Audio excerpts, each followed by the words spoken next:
Hello aspirants. Three का question देख रहे हैं, हिस्ट्री का है। इसका एक पार्ट मैंने ऑलरेडी अपलोड कर रखा है, जो आप देख सकते हैं। 1 से 20 तक इसका अपलोड हो चुका है। इसमें हम 20 से 40 तक का क्वेश्चन देखेंगे। ये टीआर थ्री का क्वेश्चन है। 20वां नंबर क्वेश्चन मैंने पार्ट 1 में ही कर रखा है कि इट्टी एकीकरण के जनक के रूप में किसे जाना जाता है? गैरीबाल्डी को। ये आपको एनसीईआरटी में पढ़ने को मिल जाता है। 21 नंबर क्वेश्चन पे चलते हैं। 21 नंबर क्वेश्चन, जो कि आज का पहला क्वेश्चन होगा। एएसआई के पहले निर्देशक कौन थे? एएसआई का पहले निर्देशक कौन थे? इसका फुल फॉर्म होता है आर्कियोलॉजिकल सर्वे ऑफ इंडिया। इसके पहले निर्देशक थे अलेक्जेंडर कनिंघम। एएसआई का जो गठन हुआ था वो हुआ था 1861 में। एएसआई का बना 1861 में बना था। कुछ और आयोग हम यहाँ पे देखेंगे जो कि कर्जन के काल में बना था। उसमें एक है अकाल आयोग, जो कि कर्जन के समय में बना था 1899 से 1900 के बीच, और इसके अध्यक्षता किए थे मैकडोनाल्ड। आयोग के बाद बना था सिंचाई आयोग 1901 में, जिसकी अध्यक्षता स्कॉट मानफ्रिक ने किया था। 1902 में एंड्रू फ्रेजर की अध्यक्षता में एक पुलिस आयोग गठित किया गया था। पुलिस आयोग कब बना था? 1902 में, एंड्रू फ्रेज की अध्यक्षता में। फ्रेजर रोड पटना में है, इसी के नाम पे। सीआईडी कर्जन के समय में ही बना था। 1902 में टॉमस रैले की अध्यक्षता में विश्वविद्यालय आयोग गठित किया गया। 1904 में इसी के आधार पर भारतीय विश्वविद्यालय अधिनियम पारित हुआ था। दोनों पूछता है। 1902 में विश्वविद्यालय आयोग आया था, जबकि 1904 में भारतीय विश्वविद्यालय अधिनियम बना था। चलिए नेक्स्ट क्वेश्चन पे चलते हैं। 22 नंबर क्वेश्चन है, ऑस्ट्रेलिया में किस नीति के कारण आदिवासी बच्चों को उसके परिवार से व्यवस्थित रूप से निकाला गया? इसका आंसर बी होगा, आत्मसात नीति। फिर से पढ़ जाते हैं। ऑस्ट्रेलिया में किस नीति के कारण आदिवासी बच्चों को उसके परिवार से व्यवस्थित रूप से निकाला गया? आंसर बी होगा, आत्मसात नीति। 23 नंबर क्वेश्चन पे चलते हैं। किस घटना ने खिलाफत आंदोलन के लिए उत्प्रेरक का कार्य किया? खिलाफत आंदोलन 1919 में शुरू होता है और 1922 तक चला था। वायसराय की संधि 28 जून 1919 को हुआ था। 1919 को 28 जून 1919 को वायसराय की संधि होती है। बंगाल विभाजन हुआ था 1905 में। जलियांवाला बाग हत्याकांड होता है 13 अप्रैल 1919 को। इसका आंसर, किस घटना ने खिलाफत आंदोलन के लिए उत्प्रेरक का काम किया था? आंसर ए हो जाएगा, वायसराय की संधि। 24 नंबर क्वेश्चन देखते हैं।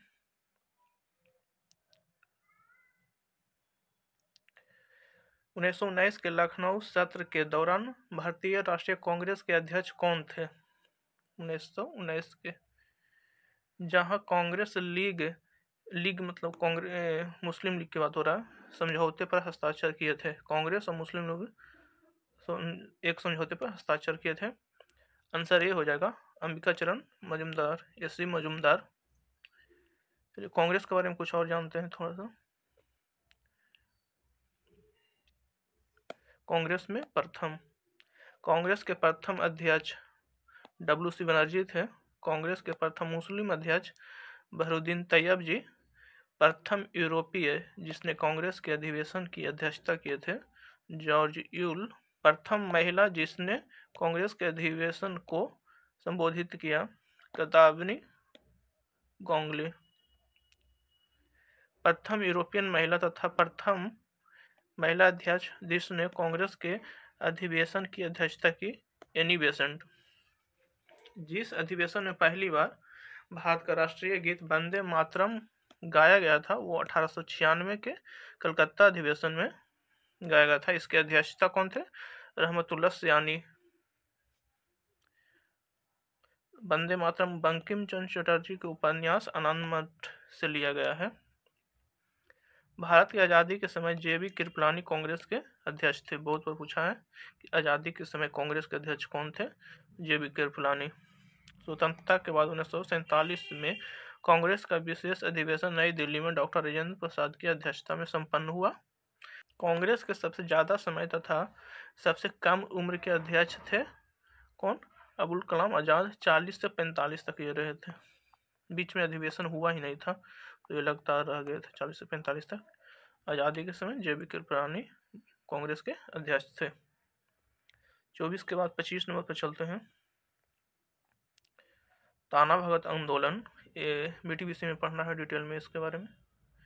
ताना भगत आंदोलन ब्रिटिश शासन के खिलाफ एक अहिंसक आंदोलन किस भारतीय राज्य के आदिवासी समुदाय के बीच उत्पन्न हुआ था? पहले ये बिहार में ही था, तो ये आंसर सी हो जाएगा, झारखंड। आंदोलन था जो कि 1914 से लेके 1920 तक चला था। 26 नंबर क्वेश्चन पे चलते हैं। 1901 में दादा भाई नौरोजी की पुस्तक poverty and British rule in India के प्रकाशन में सहायक भूमिका निभाई।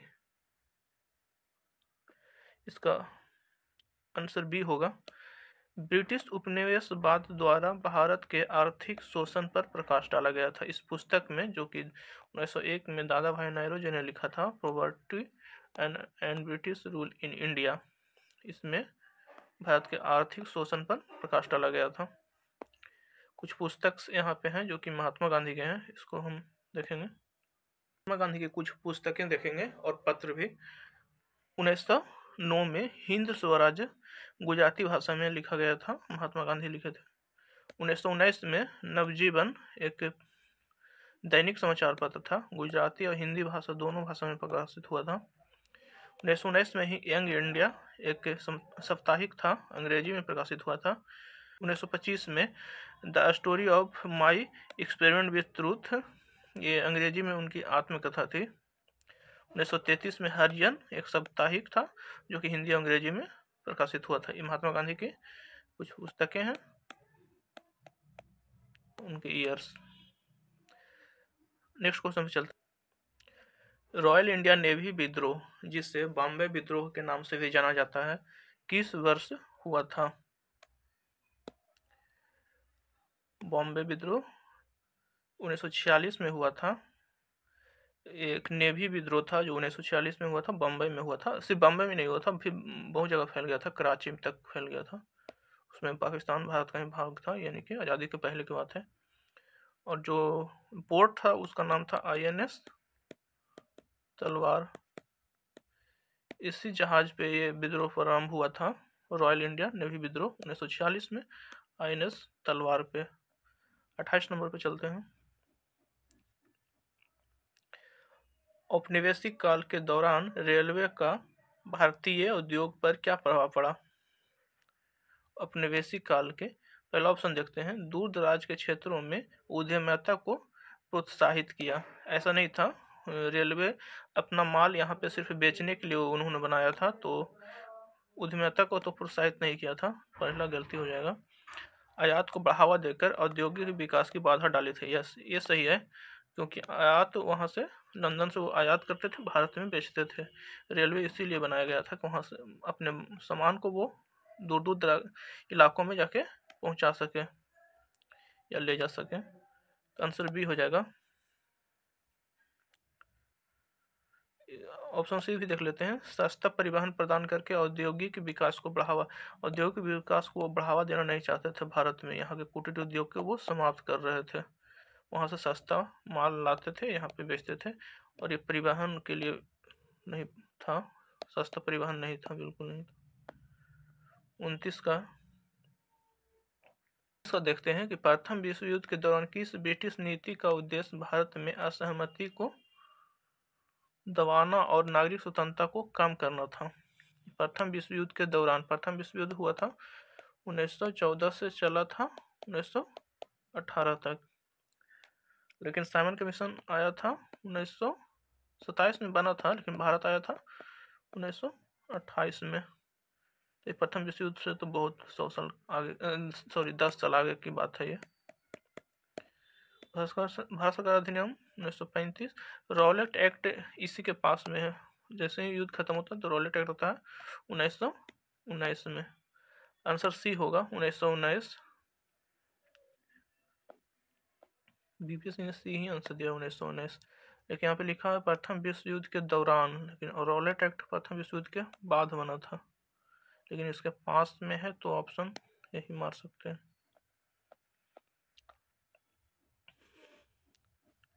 30 नंबर क्वेश्चन है, किस घटना से राष्ट्रसंघ के प्रभाव और अधिकार में गिरावट की शुरुआत हुई? राष्ट्रसंघ की स्थापना, ये पहले क्वेश्चन ये आ चुका है ऊपर, पार्ट 1 में हमने देखा था। राष्ट्रसंघ 1920 में बना था। प्रथम विश्व युद्ध के बाद राष्ट्रसंघ का निर्माण किया गया था। ये बीटीबीसी में इसका डिटेल में दिया है। राष्ट्रसंघ बना इसलिए था कि क्योंकि प्रथम विश्व युद्ध हो गया था, तो ऐसा दोबारा ना हो, ऐसा भयानक युद्ध दोबारा ना हो, इसको रोकने के लिए ही राष्ट्रसंघ का निर्माण किया गया था। लेकिन ऐसा हुआ नहीं। द्वितीय विश्व युद्ध 1939 में हुआ, जो कि 1945 तक चला था। द्वितीय विश्व युद्ध 1939 से 45 तक चला था। जापान द्वारा मंचूरिया पर आक्रमण 1931 में किया गया था। मंचूरिया चीन का भाग है। तो फिर एमनेसिया और इतालवी पर आक्रमण होता है। एमनेसिया पर इतालवी आक्रमण लगभग 1936 के पास में हुआ था। तो तीनों ऑप्शन इसका सही है, यानी कि राष्ट्रसंघ नहीं रोक पाया था, ये तीनों घटना हुआ था। आंसर डी होगा, एक से अधिक। इससे राष्ट्रसंघ की जो शाख था वो गिर गया था। फिर 31 नंबर क्वेश्चन में चलते हैं। 31 नंबर क्वेश्चन देखते हैं। मगध की राजधानी राजगीर का प्राकृत नाम क्या था? राजगृह था, पहले से राजगृह बोला जाता था। 32 नंबर क्वेश्चन है, 1878 में द हिंदू अखबार के स्थापना किसने की, जो भारतीय राष्ट्रीय आंदोलन के दौरान जनमत को आधार देने में प्रभावशाली रहा? यानी कि द हिंदू अखबार के संस्थापक कौन थे? जी सुब्रमण्यम अय्यर के साथ साथ वीरघवाचारी भी थे। तो आंसर ए और बी दोनों हो जाएगा, आंसर डी हो जाएगा इसका, एक से अधिक। सिर्फ अगर ये नहीं रहते ना तो सुब्रमण्यम अय्यर हो जाते। कुछ पुस्तक यहाँ पे है जिन्होंने जो कि स्वतंत्रता आंदोलन के समय लिखा गया था, उसको देख लेते हैं। यंग इंडिया महात्मा गांधी द्वारा, unhappy India Lala Lajpat Rai, India divided Rajendra Prasad के द्वारा, discovery of India Pandit Jawaharlal Nehru, glimpses of world history Pandit Jawaharlal Nehru का ही है, नील दर्पण दीनबंधु मित्र का, गीता रहस्य बाल गंगाधर तिलक ने लिखा था, सत्यार्थ प्रकाश दयानंद सरस्वती की पुस्तक है। इंपॉर्टेंट बुक्स है, हमेशा आते रहता है। 33 नंबर क्वेश्चन देखते हैं। 1976 में, ये एक बहुत ही अच्छा क्वेश्चन है इस पेपर का। 1976 में टॉमस पेन द्वारा किस प्रभावशाली पम्पलेट के प्रकाशन ने अमेरिकी उपनिवेशवादियों के बीच स्वतंत्रता के लिए समर्थन जुटाने में मदद की? कुछ लोग सोचते हैं कि क्या सिर्फ NCERT ही पढ़ना है, BTBC नहीं पढ़ते हैं, छोड़ रखा। ये क्वेश्चन BTBC का है और NCERT में नहीं मिलेगा। यहाँ पे हम इसमें पेज 9th क्लास का ये बुक है, इसका हम पेज यहाँ पे लिए हैं, आपको दिखाते हैं।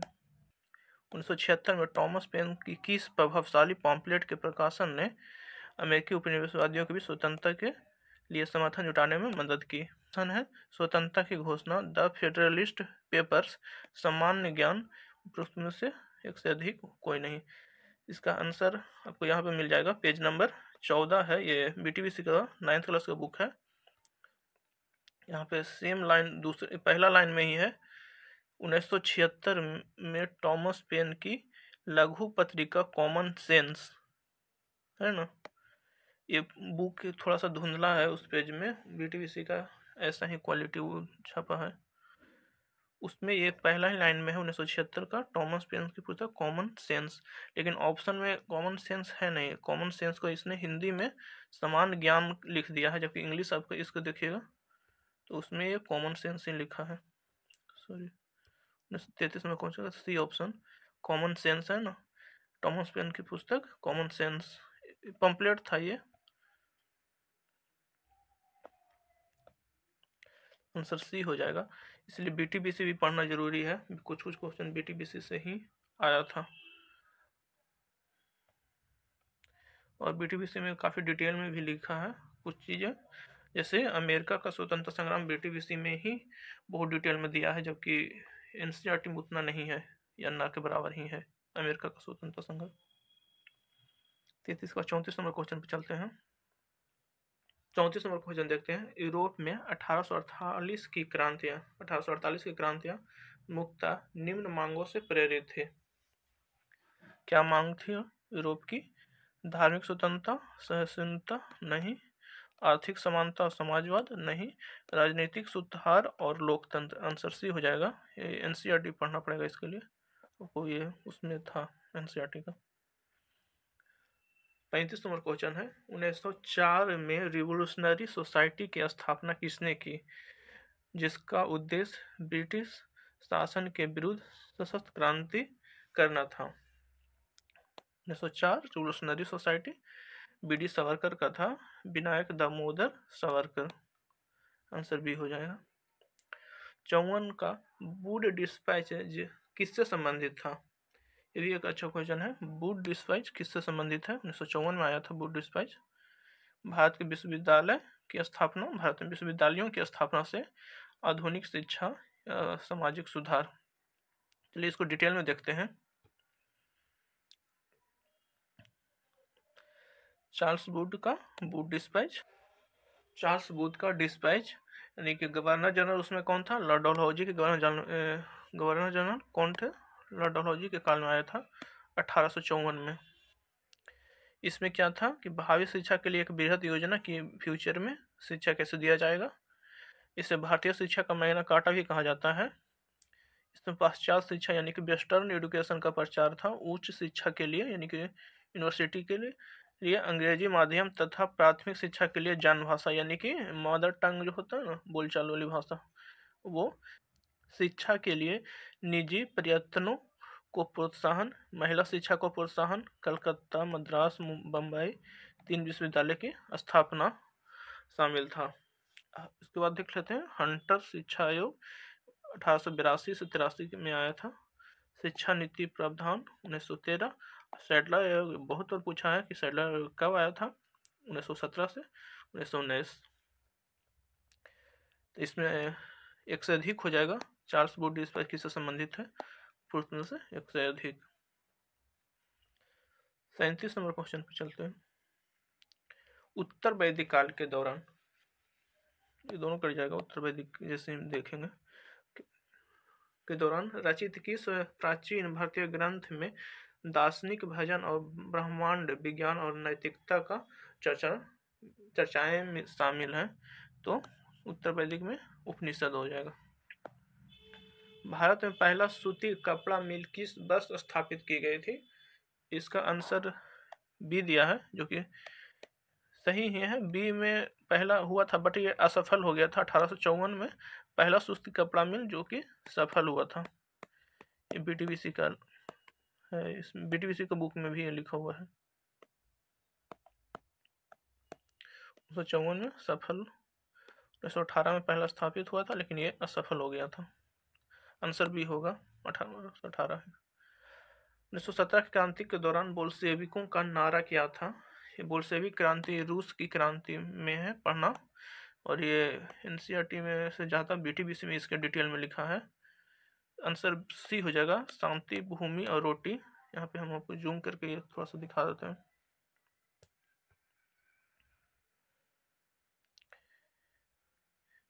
बोल्शेविक क्रांति यहाँ पे पढ़ना है, पढ़ सकते हैं। अप्रैल थीसिस बोल्शेविक क्रांति नवंबर 1917 में हुआ था। ये बीटीबीसी का पेज है। नेक्स्ट क्वेश्चन पे चलते हैं। और ये लास्ट क्वेश्चन होगा। 19वीं सदी के अंत में वर्तमान मेघालय के गारो हिल्स में ब्रिटिश अधिकारियों के खिलाफ आदिवासी विद्रोह में कौन सा आदिवासी नेता शामिल था?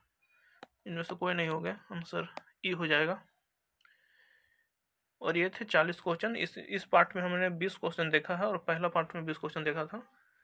और जो TRE 4 का तैयारी कर रहे हैं वो BTBC भी अभी से पढ़ लें, अच्छे से पढ़ लें। BTBC का 9th और 10th दोनों का हिस्ट्री, जो हिस्ट्री एज ए सब्जेक्ट ले रहे हैं, एक सब्जेक्ट हिस्ट्री जिनका, वो पढ़ लेंगे BTBC। धन्यवाद।